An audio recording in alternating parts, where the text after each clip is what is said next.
Good evening, everyone. My name is Chris, and welcome to my board game guides.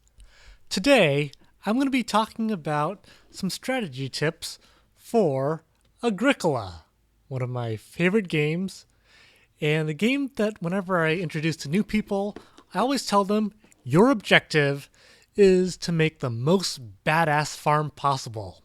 And here's how. You have this player board that represents your farm, and you're going to be doing your best to fill up all of these squares. You start out with two houses here, two rooms here, and you build your houses. You can build fields for crops, you can build pastures for animals, and so forth.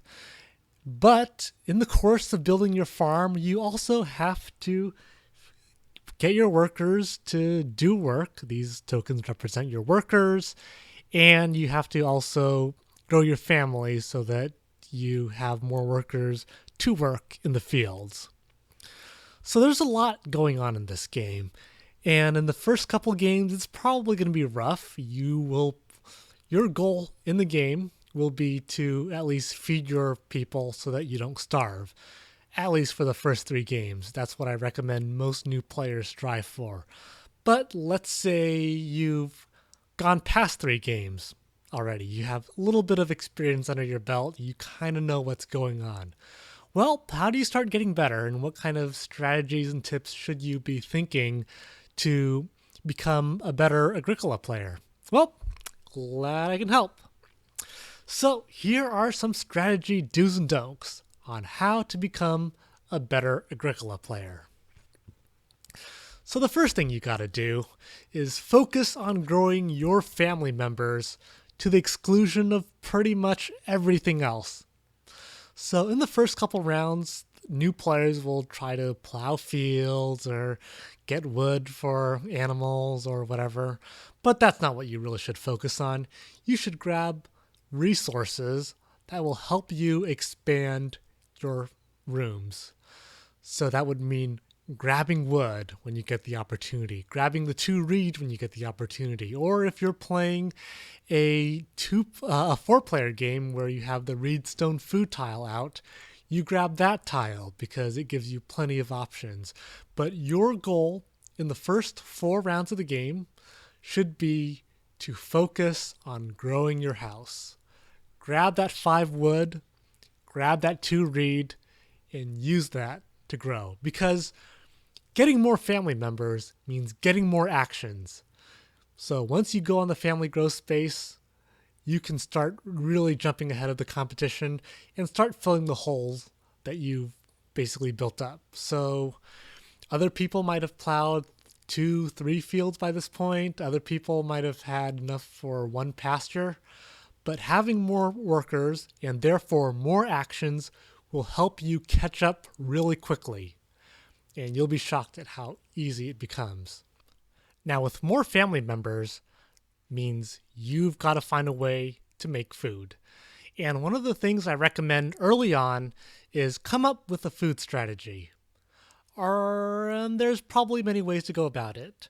Maybe you have some minor improvements like this fish trap, which allows you to get food from the fishing space or any space that provides reed.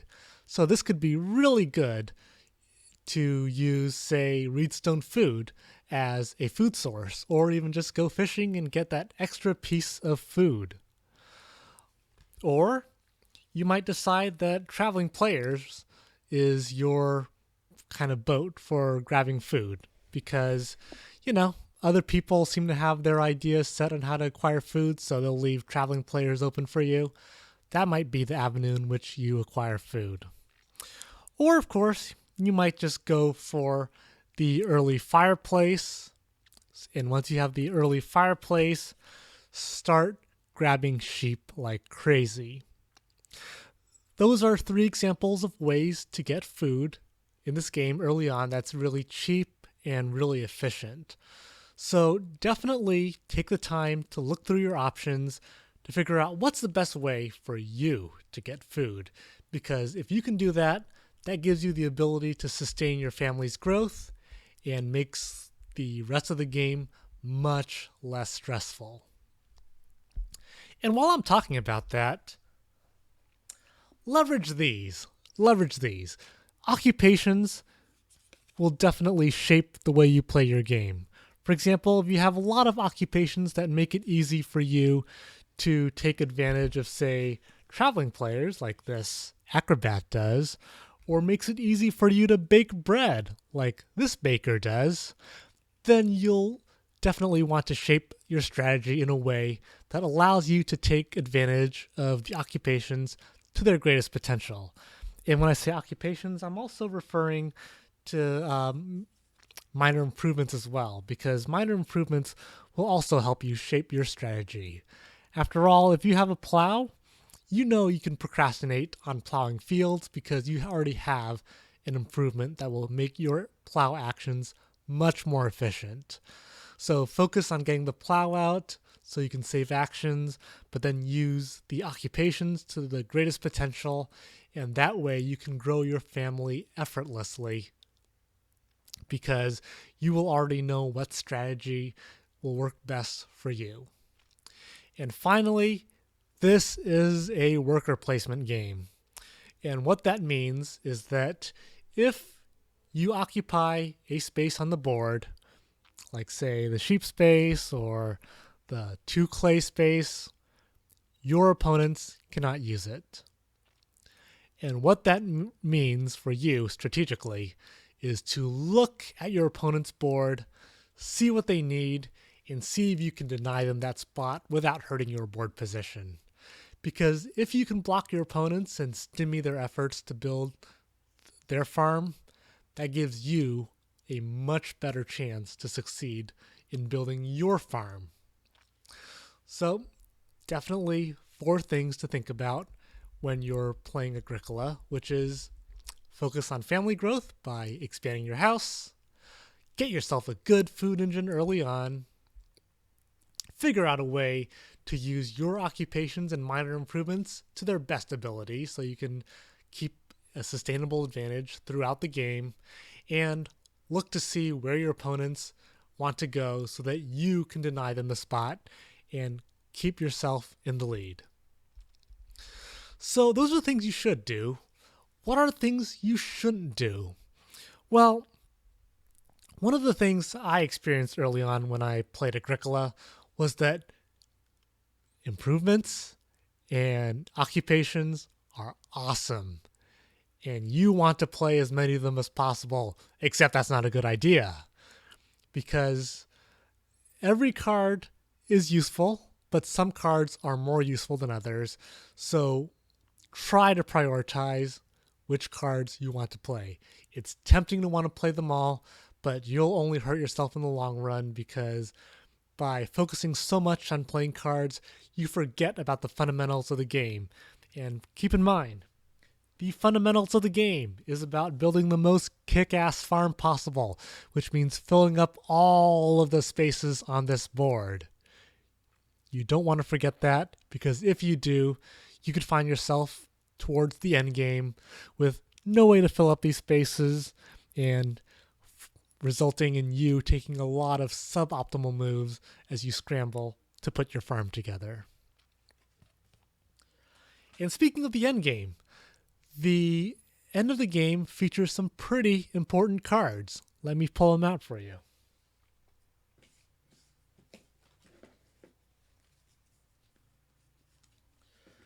So going through the cards in Agricola towards the end of the game, you have a lot of great cards like Plow and Field and Sow, a great way for you to get points by getting a field onto your board and then also sowing some grain or vegetables. You also have Family Growth Without Room. Remember when I said that expanding your family members is really important? Well, this allows you to get more family members without having to build a room. So really easy way to get that 5th family member if you don't have the 5th room in your house. And finally, after renovation and fences allows you to upgrade your house as well as build fences, which are by far one of the most economical ways to fill up your board. So When these things come out pretty late in the game, people are going to scramble to take starting player because the starting player will be able to take advantage of these spaces and get their pickings of it. So you'll want to take starting player so that you can take advantage of these spots, and even during the early game or middle part of the game, take a bunch of resources that are really advantageous, or maybe even try to build a room so that nobody else can build a room that turn, giving you access to family growth. Basically, take starting player. It will give you the initiative and allow you to jump ahead either in family growth or giving you access to really awesome spaces on the board that will help you fill up your board. On top of that, don't leave your fields and pastures until the very end of the game. It's really tempting to grab family members, chase after major or minor improvements, and play all those awesome cards. But if you start procrastinating on fields and pastures towards the end of the game, do know that those spaces tend to be in very, very high demand. What you'll see is that near the end of the game, even plow one field, just that one plow one field action that everyone was neglecting in the early and mid game because they wanted to grow their family, those will be taken up pretty quickly. And that will leave you in the lurch as you try to get one of those spots, but find that they've been taken. So when you can, try to fill up the board continuously throughout the game, especially in the mid game where you finally have your family members to help you all out. But don't procrastinate and leave those until the very end of the game, because that can result in you just giving up some really, really easy points when you could have had the opportunity to take those actions when they weren't really, when people just weren't really taking them. And finally, of course, don't focus exclusively on growing your family. I mean, growing your family is fun. It's great to see those little newborns running around and then helping you next season to take more actions. But once people have a lot of family members, say I have 4 family members, my opponent to the right has 4 family members, my opponent to the left has 4 family members, the board becomes pretty crowded.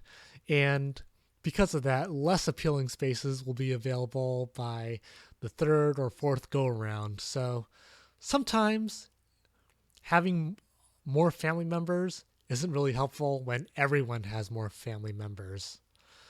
So this is more of a judgment call. And of course, it rides on your ability to take starting player. But make your best judgment. See what the optimal number of family members are given your major, minor improvements and occupations, and go with that. So, stuff to try to avoid doing. Don't be seduced by your occupations and minor improvements. Don't forget to take starting player, especially near the end of the game, because those the moves you have available to you are pretty awesome, and you'll definitely want to take them before anybody else can take a really, really important spot that you need. Don't leave the fields and pastures towards the very end of the game, because those are in high demand. People will take them from you. And finally, don't focus on only growing your family, especially if the board is really, really crowded, because having more actions just might not do you any good when only crappy squares are left. So that's my tips, do's and don'ts for you to consider when you're playing Agricola. If you have any questions, feel free to leave comments below, or if you have anything to add, feel free to leave comments below. In any case, I look forward to reading them. If you want to watch more strategy videos, feel free to subscribe, and I look forward to seeing you next time. All right, have a good night.